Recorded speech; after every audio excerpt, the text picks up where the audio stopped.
Kathy Krajco was of the first survivors who talked about narcissistic abuse under her real name. She died unexpectedly in her home in 2008. She was 56 years old. I suspect the hive mind was behind her death.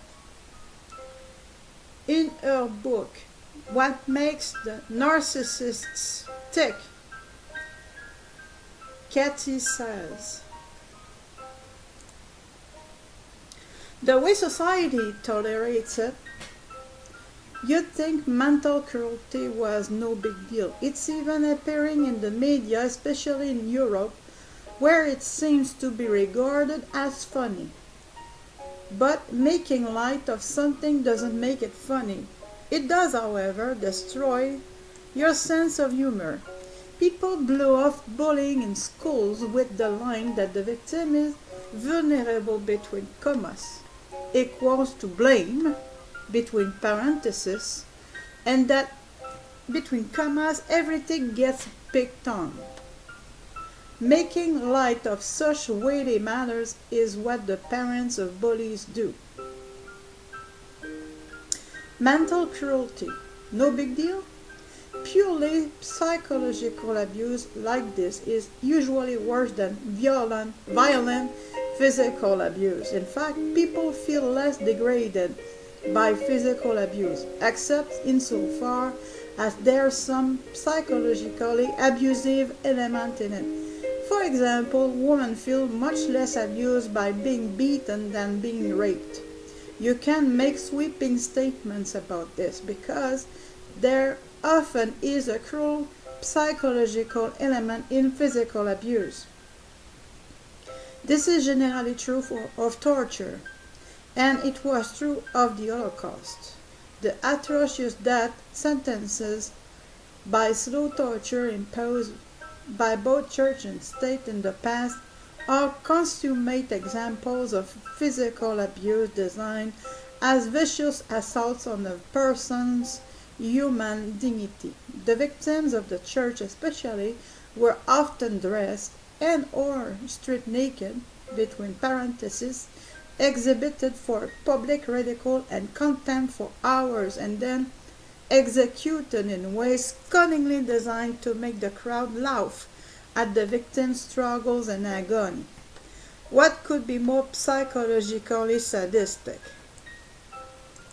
So, when sick minds get into the act, it's hard to tell where the physical trauma ends and the psychological trauma begins. But victims invariably say the psychological trauma, often in little things, is the worst. They are the things that crush a person's spirit, making him or her feel like dirt and long to just die. Treating others subhumanly like this would make you or I shame ourselves, because we would rightly see it as debasing ourselves. But these imbeciles think they are... Okay, let's start the phrase over. But these imbeciles think they're elevating themselves by behaving subhumanly, and they are extremely proud of themselves for it. So apparently they can't get anything straight. They obviously can't tell their head from their ass, because they can't tell things head from its tail. They get the subject and object of the deed reversed to think that the subhuman one is the one who is receiving and of a subhuman deed. And yet they all think they're so intelligent. My own observations make me think that narcissists are ever on the lookout for an opportunity to abuse someone and get away with it. I think they instantly notice whenever the coast is clear and zap, do it almost reflexively like machines. But let a potential witness appear, zap, they are a sweet person who would not hurt a fly. I think you probably have to have seen this transfiguration to believe it. but I tell you that they can switch from Dr. Jekyll to Mr. Hyde and back again in a split second. It's downright spooky. And that makes sense, considering why narcissists abuse. They do it because it makes them feel good. They are like an alcoholic at work who notices the moment he's alone and goes for the bottle. He always wants it, but he can't have it. When he would get it, he would get in trouble for it. So I think attack and abuse mode is a narcissist's normal state. And all it takes is a vulnerable target of opportunity, a chance to get away with it between parentheses to trigger action. This is true of any predator, really. When they are hungry, the very sight of a vulnerable target of opportunity triggers an attack. Unfortunately, many people assume that, like a normal people, narcissists need some reason for hostility toward the person the target would abuse. Normal people attack for natural motives of retaliatory defense or revenge. But narcissists have no reason, and their motive is unnatural. They just pick easy prey and attack whenever they see a chance to get away with it. Hence, they most often abuse their own children, brothers and sisters, lovers, best friends, and benefactors. In other settings, they attack the meek and gentle, and those whose virtue puts them to shame. Just because that other person has a little of what the narcissist views as all belongs to him, worth, dignity, and self-respect, he must have it all, and anyone else who gets any is depriving him of it. Narcissists are so hooked on their drugs, so in need of getting it all, that they fight off temptations to show any regard for anybody else. This explains their most perplexing behavior. The stronger the temptation to give a little of themselves, the harder they must fight to fight it off.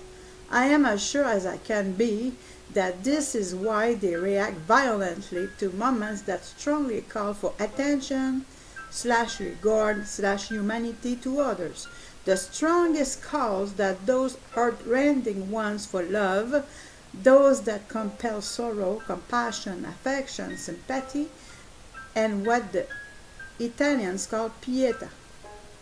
Just try to beg a narcissist to even just sit down and be someone for you to talk to at a moment like that. They react to such pleas like someone being burned at the stake reacts to a flame. They fight it off as though it were an attack on them, as though it were a vampire's attempt to suck their lifeblood. When you see a narcissist do this, you can't believe your eyes, yet calls for his affection and compassion, or, in a way, an attack on him. He identifies with his image, which is supposed to be so godlike that you are an insignificant bug compared to him. Bugs don't even get noticed by a god, let alone loved and comforted by one. You're supposed to play the part. When you don't, when a mere bug like you expects to matter to God Almighty, you are challenging his delusion. You're relating to him as an equal and not cooperating in his game of pretend between commas that he is God Almighty compared to you. Like a 3-year-old, he gets mad at anyone who doesn't play along with his game of between commas, let's pretend. That challenge attacks his phony image. Since he thinks it's him, he views that as an attack on him. That's why any form of strong pull at his heartstrings triggers the narcissistic rage.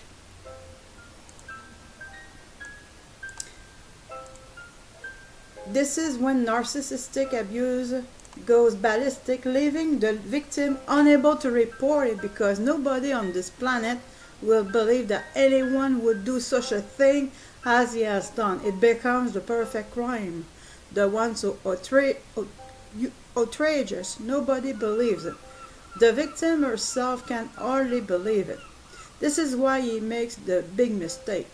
Oh, sorry. This is why she makes the big mistake. She thinks that callousness is some kind of moral callous, that it can be penetrated, that if she pleads for his compassion, she can get through it. She can get through it to his heart. His reaction to that, wham! He is likely to take a psychotic break. Since this is the extreme opposite of what was called for, it has the same effect on the victim as shock treatment. It disarms her and puts her in a state one is in during a horrible nightmare. This is the cycle of narcissistic abuse that leaves the savage victim a crumpled heap on her knees at his feet in tears and begging him to at least tell her he doesn't wish she were dead. He doesn't wish she were dead, but it would kill him to say so. So his reply is to spit on her and kick her away in utter contempt. By trying to penetrate his callousness, the victim has unwittingly been risking her very life. He acts as though this was an attack on him because it was being put in italics. The victims of narcissists must understand this. This narcissist could just as well be a woman. In fact, one of the two most physically violent narcissists I personally know is a woman, whereas male narcissists must be more careful. Being a woman, she is probably so uninhibited because she feels that nobody would believe her victim's complaints that a woman could be so physically violent. In any case, since about the age of 9, she has flown at the victim with her fists, milling at the face. She kneels on the victim, digging her nails into the wrist and saying, "I'm stronger than you," between commas. She has beaten one of her victims for 20 minutes straight, literally punching herself out. We can relate to this mentality. We can imagine being that way, but if you apply pure logic to the equation, you can see what's going on. He feels that this pottery bug is hurting him, degrading his lofty image between parentheses by acting as though it has the right to expect something besides supercilious disdain from God Almighty. His mirror is not shining attention on him like it should. It has been replaced with her face wanting him to shine attention on her. In fact, one narcissist I know of looked away from his pleading victim's tearful face as if in horror. When asked why, he pointed and bellowed, "Why should I have to look at that?" between commas. That meaning her face. So this terrible narcissistic child throws a temper tantrum to break his gnarly mirror. In wanting blood from a turnip, the victim might as well have tried to steal heroin from an addict in withdrawal. Nobody in their right mind would try to steal heroin from an addict in withdrawal, because we instinctively know it would be grabbing a tiger by tail. It's the same with narcissists. Don't try to pry for them that they would rather die than give. Besides, they haven't got any. And so, what happens, Nopo? What appeases normal people and enrage narcissists.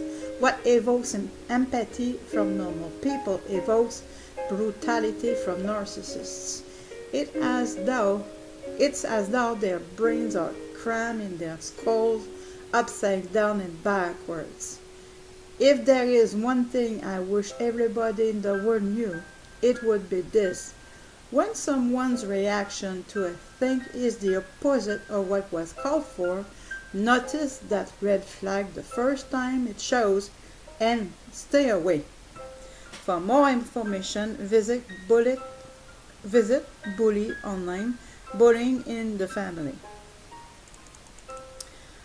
This is on page 234. It seems that you should regard a raging narcissist as you would a threatening dog. Don't try to reason with it. Don't look it in the eyes. And don't take one step backward, or it will run you over. Hopefully, after it had barked its head off enough to think it won, it would just go away without physically attacking you. For the only thing that seems to quell a narcissistic rage is A. Others suddenly appearing on the scene to see what's going on, or B. Self-defense as forceful as the attack. That means raging right back in the narcissist's face and throwing punches if he or she has. Either produces an instantaneous transfiguration into the picture of poor little me wouldn't hurt a fly, between commas, meekness. Seeing him switch personas in the blink of an eye like that would give you the creeps. But no child can defend himself from an adult this way, and no woman can defend herself from a man this way, even if the victim is physically capable of defending himself. The situation is explosive and dangerous. Also, if you are so threatened and or outraged that you really are raging, between parentheses, instead of just acting as though you're raging, then both parties to the conflict are not in control of themselves. Extremely dangerous for both of you. So, it is far better to just get away from a malignant narcissist before the violence of his abuse escalates to the point that you are in physical danger. You can't help him. Trained psychiatrists can hardly help him. And I won't add anything because this is her book. Okay, let's continue. Children have fewer options, but they should know that public school teachers, counselors, and administrators are legally obligated to report any child's complaint or any mere suspicion between parentheses of abuse. Note, I said public because there is apparently some special dispensation for private school personnel in the United States. The employers of Catholic school personnel, the bishops, have not been required to report it and do not promise to report it. 6.4 The Slanderer. Character assassination is another aspect of malignant narcissism. In fact, every malignant narcissist is an inveterate slanderer, a good name slayer.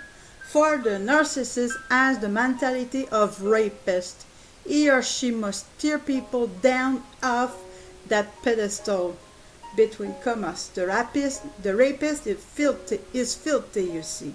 So he must pretend he's dirtying others so he can pretend they're dirtier than him. That's how he makes himself feel clean. Because his brain is crammed into his skull upside down and backwards. The narcissist does the same thing. He just has a little different style. Whoops, I think I jumped something. No. The narcissist does the same thing. It just has a different style. Both the rapist and the narcissist are just playing the teeter-tooter game, pretending to aggrandize themselves by diminishing someone else. So, Show me a malignant narcissist and I will show you someone who almost never says anything about anyone that you would like to hear said about you. This aspect of malignant narcissism is one of the most evident. In other words, it should be one of the first warning signs you get. That's why I mention it as a red flag. A narcissist will give evidence against himself almost every time he opens his mouth with someone else's name on his tongue. So it's a good idea to pay attention to the way people talk about others. It reminds me of a hilarious line in the book of Ecclesiastes.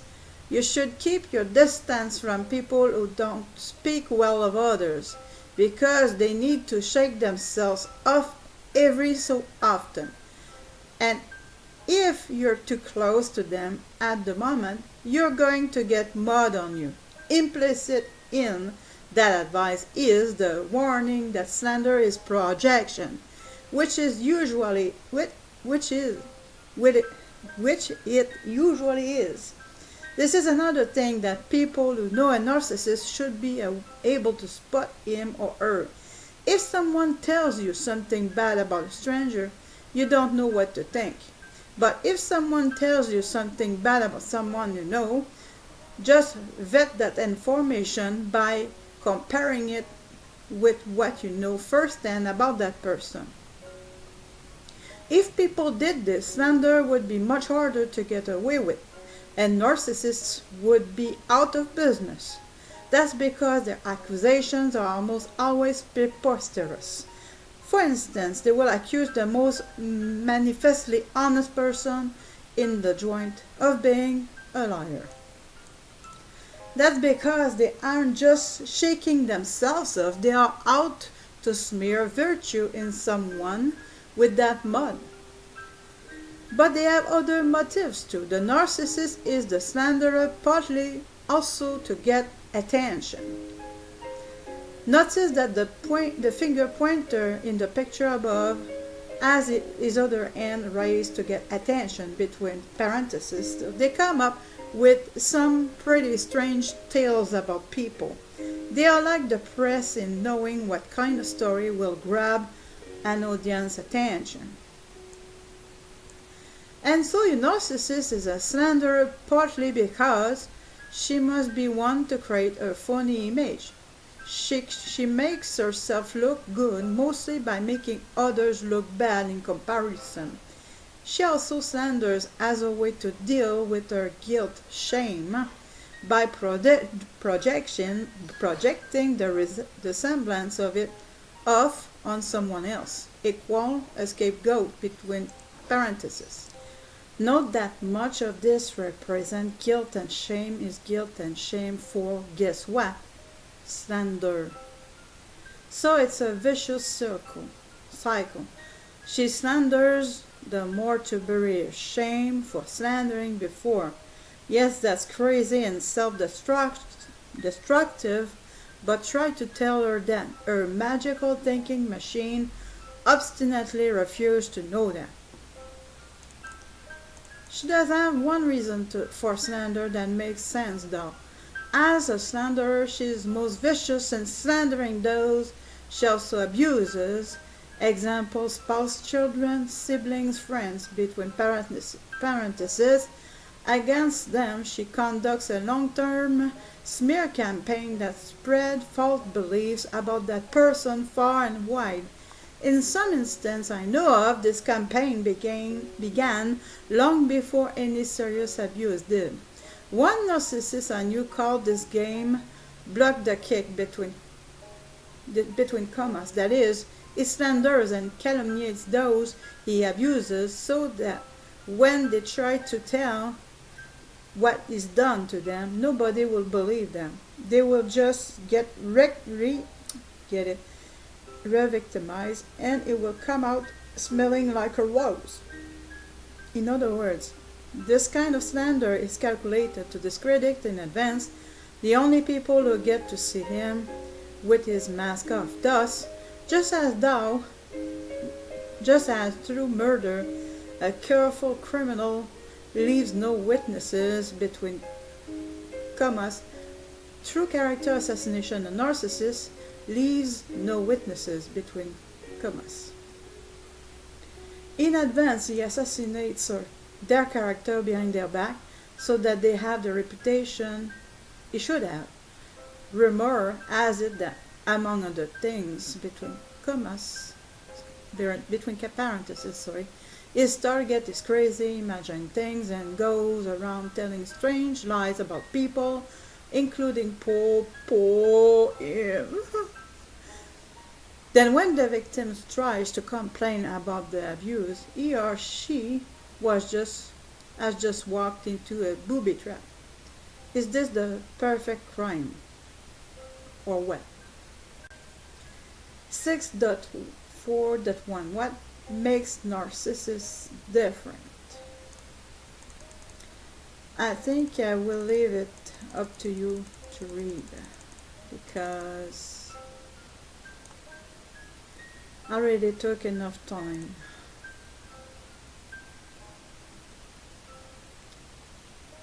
But know that the chapter is not over.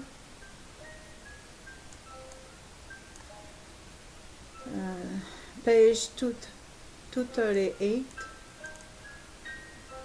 and 239, 240, and then 6.4.2, those a narcissist speaks well of, which is 241, 242, 243, and 244 for the unblemished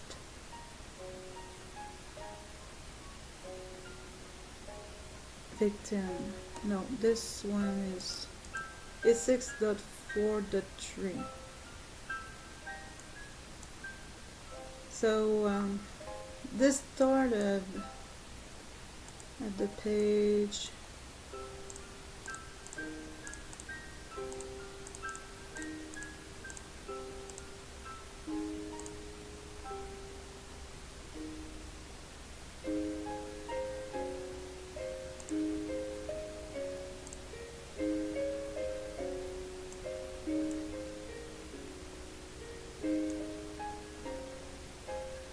I will put it in the video description. Thanks for listening.